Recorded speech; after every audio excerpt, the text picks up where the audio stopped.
Hello everyone, welcome to my channel Lifelong Learning. Learn Excel in தமிழ்ங்கிற பிளேலிஸ்ட்டில் இன்றைக்கி நாம் data analysis tool பேக்கில் இருக்கிற ஒரு ஆப்ஷன் டிஸ்கிரிப்டிவ் ஸ்டாட்டிஸ்டிக்ஸ் பார்க்க போகிறோம். நம்ம அனாலிசிஸ் டூல் பேக் பற்றி இதுக்கு முன்னாடி ஒரு வீடியோவில் சொல்லியிருக்கோம். அதுக்கான ஒரு சின்ன ரீகேப். இது ஒரு எக்ஸலோட ஆட்-இன் ப்ரோக்ராம். அதாவது நம்மளுக்கு தேவைன்னா இதை நம்ம ஆட் பண்ணிக்கலாம். இது எதுக்கு யூஸ் ஆகுது அப்படின்னா ஃபினான்ஷியல் ஸ்டாட்டிஸ்டிக்கல் இன்ஜினியரிங் டேட்டா அனாலிசிஸ்க்கான டூல்ஸ் எல்லாம் சேர்ந்தது தான் இந்த அனாலிசிஸ் டூல் பேக். ஸோ இதனால் நம்மளுக்கு டைம் சேவ் ஆகுது, எனர்ஜியும் சேவ் ஆகுது. ஏன்னா இதில் இருக்கிற எல்லா அனாலிசிஸ்க்குமே நம்மளுக்கு ஃபார்முலா தெரியும். ஃபார்முலா போட்டு கூட நம்ம எக்ஸலில் ஒர்க் பண்ணலாம். ஆனால் அதுக்கு பதிலாக இந்த டூல்ஸ் நம்ம ஈஸியாக யூஸ் பண்ணிக்கலாம். ஸோ நம்மளுக்கு தேவையானது என்னென்னா டேட்டாவை கொடுத்துட்டு என்ன பேராமீட்டர்ஸ் ஒவ்வொரு அனாலிசிஸ்க்கும் அப்படிங்கிறத நம்ம ஸ்பெசிஃபை பண்ணினாவே போதும். இந்த டூல்ஸ் அந்த கால்குலேஷன்ஸ் எல்லாம் பண்ணி யூ ஹேவ் அ மேக்ரோ ஃபங்க்ஷன்ஸை அது எல்லாத்தையும் பண்ணி நம்மளுக்கு ரிசல்ட்டை டிஸ்பிளே பண்ணிவிடும். உங்களுக்கு தேவைன்னா சார்ட்டும் கூட அது ப்ரிப்பேர் பண்ணி கொடுத்துரும். இந்த டிஸ்கிரிப்டிவ் ஸ்டாட்டிஸ்டிக்ஸ் இந்த டூல் என்ன பண்ண போகுது அப்படின்னா it gives the report of univariate statistics. அது என்னங்க யூனிவேரியேட் ஸ்டாட்டிஸ்டிக்ஸ் அப்படின்னா நம்ம டேட்டாவில் ஒரே ஒரு வேரியபிள் தான் இருக்கும். ஃபார் எக்ஸாம்பிள் நம்ம ஹைட் அப்படின்னா வெறும் ஹைட்டை மட்டும் வச்சுருக்குறோம். தென் ஏஜுங்கிறது இன்னொரு வேரியபிள். ஸோ இந்த மாதிரி இந்த ரெண்டு வேரியபிளுக்கும் நடுவில் இருக்கிற ரிலேஷன்ஷிப்லாம் நம்மளுக்கு டிஸ்கிரிப்டிவ் ஸ்டாட்டிஸ்டிக்ஸில் வராது. ஸோ அந்த மாதிரி வரும்போது அது பைவேரியேட் மல்டிவேரியேட் அப்படின்னு நம்ம சொல்லுவோம். ஆனால் இந்த இடத்துல ஒரே ஒரு செட் ஆஃப் டேட்டா, ஒரே ஒரு வேரியபிள் தான், அதனோட டிஸ்கிரிப்ஷன் சொல்கிறது தான் டிஸ்கிரிப்டிவ் ஸ்டாட்டிஸ்டிக்ஸ். ஸோ அதனால் அந்த டேட்டாவை சம்மரைஸ் பண்ணி அந்த பேட்டர்ன்ஸை கண்டுபிடிக்கும். ஸோ இந்த டிஸ்கிரிப்டிவ் ஸ்டாட்டிஸ்டிக்ஸில் ஃபஸ்ட்டு வர்றது என்னென்னா சென்ட்ரல் டெண்டன்சி. இந்த சென்ட்ரல் டெண்டன்சிங்கிறதுல 3 மெஷர் இருக்குது. ஒன்று மீன், மீடியன், மோடு. மீன்கிறது ஆவரேஜ் கண்டுபிடிக்கிறது. அதாவது x1 x2ங்கிறதெல்லாம் டேட்டா அப்படின்னா எல்லா டேட்டாவையும் ஆட் பண்ணி நம்பர் ஆஃப் டேட்டாவால் டிவைட் பண்ணோம்னா நம்மளுக்கு மீன் கிடைக்கும். மீடியன்கிறது என்ன அப்படின்னா நம்ம டேட்டா இருக்கு இல்லைங்களா, அதில் மிட் பாயிண்ட்டில் அந்த டேட்டாவை முதல்ல நம்ம சார்ட் பண்ணிக்கணும், ஏதாவது ஒரு ஆர்டரில் அரேஞ்ச் பண்ணிக்கணும். இப்போ இங்கே இந்த இடத்துல பார்த்திங்கன்னா 5 6 7 அப்படின்னு இருக்குது. இது நம்ம இந்த மாதிரி அரேஞ்ச் பண்ணியிருக்கோம். இதில் நடுவில் வர டேட்டா தான் மீடியன். இப்போ சம்டைம்ஸ் நம்மளுக்கு ஆட் நம்பராக இருக்கும்போது நடுவில் ஒரு டேட்டா வரும், ஈவன் நம்பராக இருக்கும்போது நம்மளுக்கு 2 டேட்டா நடுவில் வரும். அப்போ இதனோட ஆவரேஜ் எடுத்துட்டோம்னா அது மீடியன். இப்போ இந்த கால்குலேஷன்ஸ்லாம் நம்ம பண்ணவே வேண்டாம். அந்த டிஸ்கிரிப்டிவ் ஸ்டாட்டிஸ்டிக்ஸை கிளிக் பண்ணோம்னா ஆட்டோமேட்டிக்காக இதெல்லாம் நம்மளுக்கு கால்குலேட் பண்ணி வரும். மோடுங்கிறது என்ன அப்படின்னா நம்ம டேட்டாவில் அதிகமாக ரிப்பீட் ஆகிறது. இப்போ பார்த்திங்கன்னா இந்த இடத்துல 4 2 டைம்ஸ் வருது, 2 2 டைம்ஸ் வருது, ஆனால் 5 தான் 3 டைம்ஸ் வருது. அப்போ இந்த டேட்டாவோட மோடு என்ன அப்படின்னா 5. அடுத்து மெஷர்ஸ் ஆஃப் வேரியபிலிட்டி. ஒரு டேட்டா எப்படி வேரி ஆகுது அப்படின்னு பார்க்குறது தான் மெஷர்ஸ் ஆஃப் வேரியபிலிட்டி. அதில் 3 மெஷர் இருக்குது. ஒன்று ரேஞ்ச்.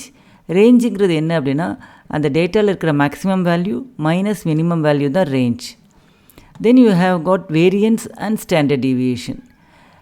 வேரியன்ஸோட ஃபார்முலா பார்த்திங்கன்னா 1/n summation I varies from 1 to n xi minus x bar the whole square. X பார்ங்கிறது தான் இப்போ நம்ம பார்த்தோம் மீன். அப்போ ஒவ்வொரு டேட்டாவாக எடுத்து அதிலேருந்து மீனை கழித்து அதுக்கு ஸ்கொயர் கண்டுபிடிச்சி எல்லா டேட்டாவையும் சம் பண்ணி அதுக்கப்புறம் 1/n பண்ணுறோம். Number of elements number of டேட்டாவால் டிவைட் பண்ணுறோம். அதுதான் வேரியன்ஸு. அதுக்கு ஸ்கொயர் ரூட் எடுத்தோம்னா that is called a standard deviation. So இது ரெண்டுமே என்னத்தை காமிக்குது அப்படின்னா how far the data are spread out. ஒரு ஆவரேஜ் மீன்லேருந்து இந்த டேட்டா எப்படி ஸ்ப்ரெட் ஆகி இருக்குது அப்படின்னு காமிக்கிறது தான் த ஸ்டாண்டர்ட் டீவியேஷன். ஸோ அதை நம்ம எக்ஸாம்பிளில் பார்க்கலாம். இப்போ நம்ம டேட்டாவை எடுத்து இந்த மாதிரி ஒரு கிராஃபில் ப்ளாட் பண்ணுறோன்னு வச்சுக்கோங்க. இந்த ப்ளூ கலரில் இருக்க இது ஒரு செட் ஆஃப் டேட்டா, இது ஒரு செட் ஆஃப் டேட்டா, இது ஒரு செட் ஆஃப் டேட்டா. இந்த ப்ளூ கலர் டேட்டா மட்டும் எடுத்துட்டோம் அப்படின்னா இதனுடைய மீன் பார்த்திங்கன்னா 0, இதனுடைய ஸ்டாண்டர்ட் டிவியேஷன் 1. ஸோ மீன் 0 ஸ்டாண்டர்ட் டிவியேஷன் 1 வரும்போது இது நார்மல் கர்வ், ஒரு பெல் ஷேப்டில் இருக்குது. ஆனால் அதுவே மீன் 2 ஸ்டாண்டர்ட் டிவியேஷன் 0.5 அப்படிங்கும்போது இந்த கர்வ் பார்த்திங்க அப்படின்னா எப்படி ஹை பீக்கில் இருக்குது. இப்போ இந்த இடத்துல ஸ்டாண்டர்ட் டிவியேஷன் 2ன்னு இருக்குது அப்படின்னா இந்த டேட்டா ரொம்ப ஸ்ப்ரெட் ஆகிருக்கு. ஸோ இதை காமிக்கிறது தான் இந்த ஸ்டாண்டர்ட் டீவியேஷன். நம்மளுக்கு வந்து இந்த மாதிரி கிராஃப் வராது. ஆனால் ஸ்டாண்டர்ட் டிவியேஷனோட வேல்யூஸ் நம்மளுக்கு தெரிஞ்சிடும். ஸோ அதுலேருந்து நம்ம தெரிஞ்சுக்கலாம் டேட்டா வந்து மீனை ஒட்டி இருக்கா இல்லை தள்ளி இருக்கா. ஒரு உதாரணத்துக்கு ஒரு கிளாஸோட ஹைட் நம்ம எடுக்கிறோம். இப்போ ஒரு 75 சென்டிமீட்டர் தான் மீன் அப்படின்னா எல்லா ஸ்டூடெண்ட்ஸோட ஹைட்டும் வந்து 60லேருந்து 90க்குள்ளே இருக்குதுன்னு வச்சுக்கோங்க. அப்போ வந்து பார்த்திங்கன்னா ஸ்டாண்டர்ட் டிவியேஷன் கம்மி.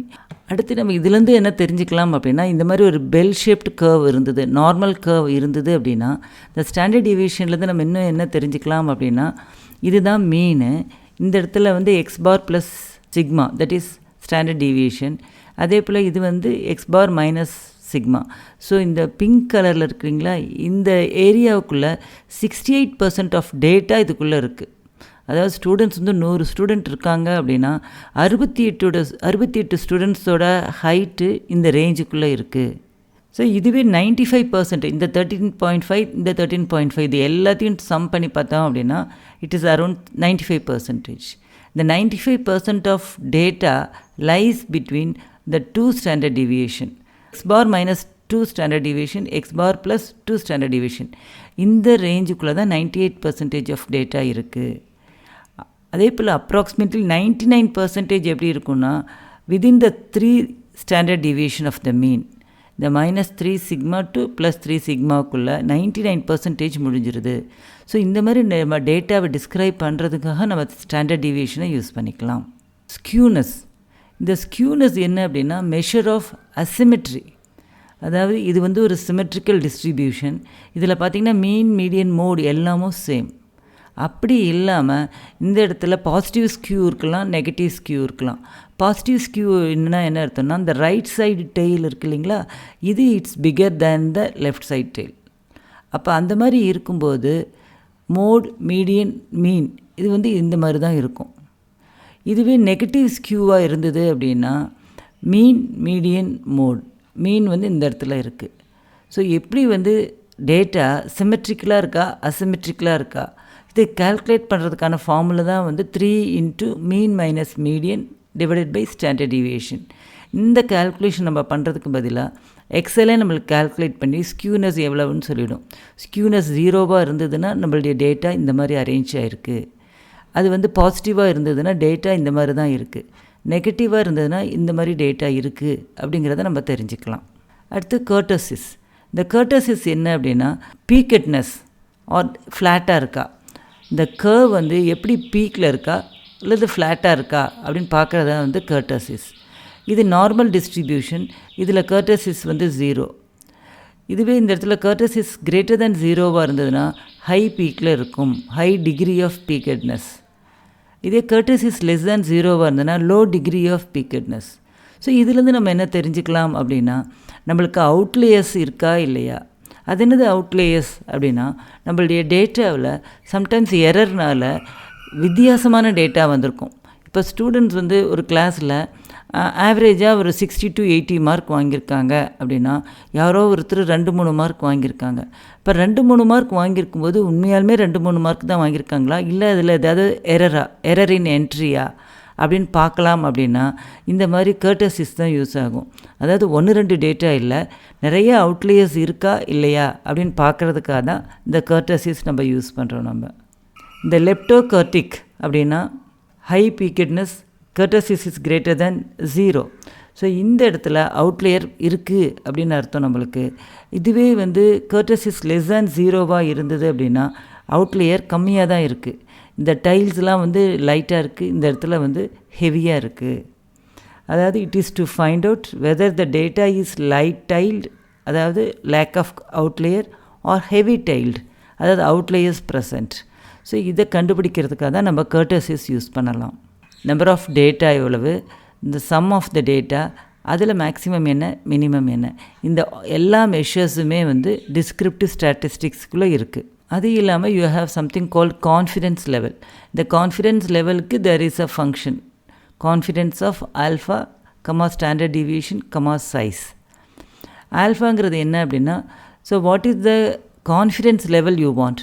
இப்போ நம்மளுக்கு 95% கான்ஃபிடென்ஸ் லெவல் வேணும் அப்படின்னா இந்த ஆல்ஃபா வந்து 0.05 இதுதான் வந்து சிக்னிஃபிகன்ஸ் லெவல். இதுதான் நம்ம ஆல்ஃபாவில் சொல்கிறோம். அப்புறம் ஸ்டாண்டர்ட் டிவியேஷன் கால்குலேட் பண்ணது சைஸ். ஸோ இது எல்லாமும் ஆட்டோமேட்டிக்காக கால்குலேட் பண்ணி what is the confidence level அப்படிங்கிறத நம்மளுக்கு எக்ஸல் சொல்லிடும். நாம் இப்போ data analysis tool pack use பண்ணி டிஸ்கிரிப்டிவ் ஸ்டாட்டிஸ்டிக்ஸ் எடுத்து பார்க்கலாம். ஸோ டேட்டா டேப்பில் டேட்டா அனாலிசிஸ் செலக்ட் பண்ணுறோம். இருக்கிற எல்லா டூல்ஸும் அவைலபிளாக இருக்குது. நம்மளுக்கு டிஸ்கிரிப்டிவ் ஸ்டாட்டிஸ்டிக்ஸு நம்ம ஓகே கொடுக்குறோம். ஸோ எந்த ரேஞ்ச் அப்படின்னு கொடுத்துருக்கு. ஸோ ஆல்ரெடி நம்ம செலக்ட் பண்ணியிருக்கிறோம் நம்ம, அதனால் இந்த இடத்துல வந்திருக்கு. இது வந்து டேட்டா வந்து காலமில் இருக்கா ரோவில் இருக்கா அப்படின்னு கேட்டிருக்கோம். காலம்ஸு இந்த இடத்துல நம்ம லேபிள் கொடுத்துருக்கோம். Label in the first row. Output range எங்கே வேணும், இதே ஷீட்லையா வேறு ஒர்க் புக்கா வேறு ஒர்க் ஷீட்டா அப்படிங்கிறத இப்போ இந்த இடத்துல நான் வந்து D1 கொடுத்துருக்குறேன். நான் இங்கே என்னென்ன வேணுங்கிறத செலக்ட் பண்ணிக்கலாம். முதல்ல நம்ம சம்மரி ஸ்டாட்டிஸ்டிக்ஸ் பார்க்கலாம். இதை செலக்ட் பண்ணிவிட்டு ஐம் ஜஸ்ட் கிவிங் ஓகே. எல்லா மெஷர்ஸும் இங்கே வந்திருக்கு. ஸோ இந்த மெஷர்லேருந்து நம்ம என்னென்னலாம் தெரிஞ்சுக்கலாம் அப்படின்னா, முதல்ல நம்பர் ஆஃப் டேட்டா வந்து 14. இங்கே பார்த்திங்கன்னா 2 to 15 வரைக்கும் இருக்குது. இதனோட சம் வந்து பார்த்திங்கன்னா 1137. What is the maximum value 100. What is the minimum value 58. Range இந்த ரெண்டுக்குள்ள டிஃப்ரென்ஸ் வந்து ரேஞ்ச் கொடுத்துருக்காங்க. அடுத்து மீன் பார்க்கலாம். ஸோ இது எல்லாத்தையும் எடுத்து நம்மளுக்கு இந்த 14ஆல் டிவைட் பண்ணி இந்த சம் டிவைடட் பை 14 தான் வந்து மீன். இந்த ஸ்டாண்டர்ட் எரர் வந்து ஹவு ப்ரிசைஸ் த மீன் இந்த பாப்புலேஷன் அப்படின்னு காமிக்கிறதுக்காக இது எப்படி கால்குலேட் பண்ணியிருக்கோம் அப்படின்னா, the standard deviation divided by the square root of this count. So இதுதான் வந்து இந்த ஸ்டாண்டர்ட் எரர். இப்போ நம்பர் ஆஃப் டேட்டா அதிகமாச்சுன்னா, பாப்புலேஷன் சைஸ் அதிகமாச்சுன்னா the standard error will be less. Count கம்மியாக இருந்தது அப்படின்னா you have more standard error. Mean வந்து இந்த பாப்புலேஷனை டினோட் பண்ணுறதுக்கு எவ்வளோ ப்ரிசைஸாக இருக்குது அப்படின்னு காமிக்கிறதுக்காக தான் இது. Median and mode. மீடியன் அப்படிங்கிறது என்னென்னா, இந்த டேட்டாவை நம்ம சார்ட் பண்ணி நடுவில் வர்றது. மோடுங்கிறது மோஸ்ட் ஃப்ரீக்வெண்ட்டாக அக்கர் ஆகிறது. இப்போ பார்த்திங்கன்னா இங்கே ஒரு 93 இருக்குது, இங்கே ஒரு 93 இருக்குது, மற்றதெல்லாம் டிஸ்டிங்க்ட் வேல்யூஸ். ஸோ அதுதான் மோடு. ஸோ இந்த ஸ்டாண்டர்ட் டீவியேஷன் என்ன அப்படின்னா, நம்ம பார்த்த ஃபார்முலா படி நம்ம standard deviation variance. The kurtosis and skewness. இந்த கர்டசிஸ் -1 இருக்குது அப்படின்னா இந்த இடத்துல வந்து அவுட்லேயர்ஸ் கம்மி அப்படின்னு அர்த்தம். ஸ்கியூனஸ் நெகட்டிவில் இருக்குது அப்படின்னா mean is less than the median and mode. இந்த கர்டசிஸ் எதுக்கு அப்படின்னா அவுட்லேயர் இருக்கா இல்லையா அப்படின்னு. இப்போ நெகட்டிவாக இருக்கும்போது அவுட்லேயர்ஸ் கம்மி அப்படின்னு அர்த்தம். இப்போ இதுலேயே நம்ம டேட்டாவை சேஞ்ச் பண்ணி பார்க்கலாம். இப்போ இந்த 93ன்னு இருக்கு இல்லைங்களா, இதை நம்ம கொஞ்சம் இழுத்துட்டு பார்க்கலாம். இப்போ அதே போல் இந்த 93 எனக்கு வந்து டேட்டா வந்து நியரர் டு 80 to 90க்குள்ளே தான் இருக்குது. மோஸ்ட்லி 93 இருக்குது. இப்போ இதனோட டிஸ்கிரிப்டிவ் ஸ்டாட்டிஸ்டிக்ஸ் எப்படி இருக்குங்கிறத பார்க்கலாம். இதே தான் descriptive data analysis descriptive statistics okay கொடுத்துருக்குறோம். இந்த ரேஞ்ச் அப்படியே தான் செலக்ட் ஆகிருக்கு. பட் அவுட்புட் ரேஞ்சை மட்டும் நம்ம என்ன பண்ணிக்கலாம்னா D1க்கு பதிலாக நம்ம G1 செலக்ட் பண்ணிக்கலாம். நம்ம ஐம் கிவிங் ஓகே. இப்போ இந்த ரெண்டுக்குள்ளே டிஃப்ரென்ஸ் பாருங்கள். மீடியன் மோட் 93 இதுவும் 93. அப்போ வந்து பார்த்திங்கன்னா நம்மளுக்கு மோரோலஸ் நார்மல் கர்வ் கிடச்சிருக்கு. இது எல்லாமும் சேமாக தான் இருக்குது. Mean median mode. Maximum value 100, இது வந்து மினிமம் 82. ஸ்டாண்டர்ட் டிவிஷன் பாருங்கள், இங்கே 15. இந்த இடத்துல வந்து ப்ரீவியஸ் டேட்டாவில் பார்த்தீங்க அப்படின்னா மீனை விட அந்த டேட்டா எவ்வளோ வேரியேட் ஆகிருக்கு, தள்ளி இருக்குது அப்படின்னு. இப்போ இந்த இடத்துல தே ஆர் வெரி க்ளோசர் அப்படின்னு காமிக்கிறதுக்காக. கர்டசிஸ் வந்து பார்த்திங்கன்னா 5. High degree of peakedness. அப்போ வந்து பார்த்திங்கன்னா இந்த இடத்துல 82 இருக்குது, 93 82. ஸோ இந்த இடத்துல அவுட்லேயராக இருக்கலாம் இது இந்த டேட்டா. இந்த ஸ்கியூனஸ் -1 இருக்குது, இது மோராலஸ் சேமாக இருக்குதுன்னு காமிக்கிறதுக்காக தான். இது சப்போஸ் இது 0வாக இருந்ததுன்னா எல்லாமும் 93 மீன் மீடியன் மோடு. இப்போ நம்ம மற்ற மெஷர்ஸையும் பார்க்கலாம். ஸோ நம்ம டேட்டா டேபுக்குள்ளே போகிறோம். டேட்டா அனாலிசிஸில் டிஸ்கிரிப்டிவ் ஸ்டாட்டிஸ்டிக்ஸ் ஓகே. இப்போ இந்த இடத்துல இன்புட் ரேஞ்ச் செலக்ட் பண்ணிக்கிறோம். லேபிள்ஸ் இந்த first row. Output range D1 specify பண்ணிக்கிறோம். இப்போ நம்ம confidence level kth largest and kth smallest. kth largest 2ன்னு கொடுக்கலாம், kth smallest 3ன்னு கொடுக்குறோம். I'm giving okay. மற்ற எல்லா மெஷர்ஸுமே நம்ம பார்த்துட்டோம். இந்த இடத்துல வந்து பார்த்திங்கன்னா லார்ஜஸ்ட் வந்து 98. அதாவது இருக்கிற டேட்டாவில் 100 தான் லார்ஜஸ்ட்டு. அதுக்கு அடுத்து பெருசு என்னென்னு பார்த்திங்கன்னா 98. ஸ்மாலஸ்ட்டில் 61. 58 மினிமம். அதுக்கு அடுத்தது என்ன இருக்குது, 59 இருக்குது. அதுக்கு அடுத்தது என்ன இருக்குன்னா 61 இருக்குது. அதுக்காக ஸோ இந்த கான்ஃபிடென்ஸ் லெவல் வந்து ஃபினான்ஷியல் அனாலிசிஸில் யூஸ் ஆகுது. So how risk the data is. இந்த வீடியோவில் நம்ம டிஸ்கிரிப்டிவ் ஸ்டாட்டிஸ்டிக்ஸ், அதாவது அனாலிசிஸ் டூல் பேக்கில் இருக்கிற ஒரு டூல், அதை நம்ம பார்த்துருக்குறோம். அதில் இருக்கிற ஒவ்வொரு மெஷரும் என்னத்தை குறிக்குது அப்படிங்கிறத பார்த்துருக்குறோம். உங்களுக்கு இந்த வீடியோ பிடிச்சிருக்கும்னு நினைக்கிறேன். பிடிச்சிருந்தால் லைக் பண்ணுங்கள், உங்கள் ஃப்ரெண்ட்ஸுக்கு ஷேர் பண்ணுங்கள். ஃபஸ்ட் டைம் இந்த சேனலில் வந்து வீடியோ பார்க்குறீங்க அப்படின்னா மறக்காமல் சப்ஸ்கிரைப் பண்ணி பெல் ஐக்கானை கிளிக் பண்ணுங்கள். அப்போ தான் ஃபர்தர் வீடியோஸோட நோட்டிஃபிகேஷன் உங்களை தேடி வரும். தேங்க்யூ ஃபார் வாட்சிங்.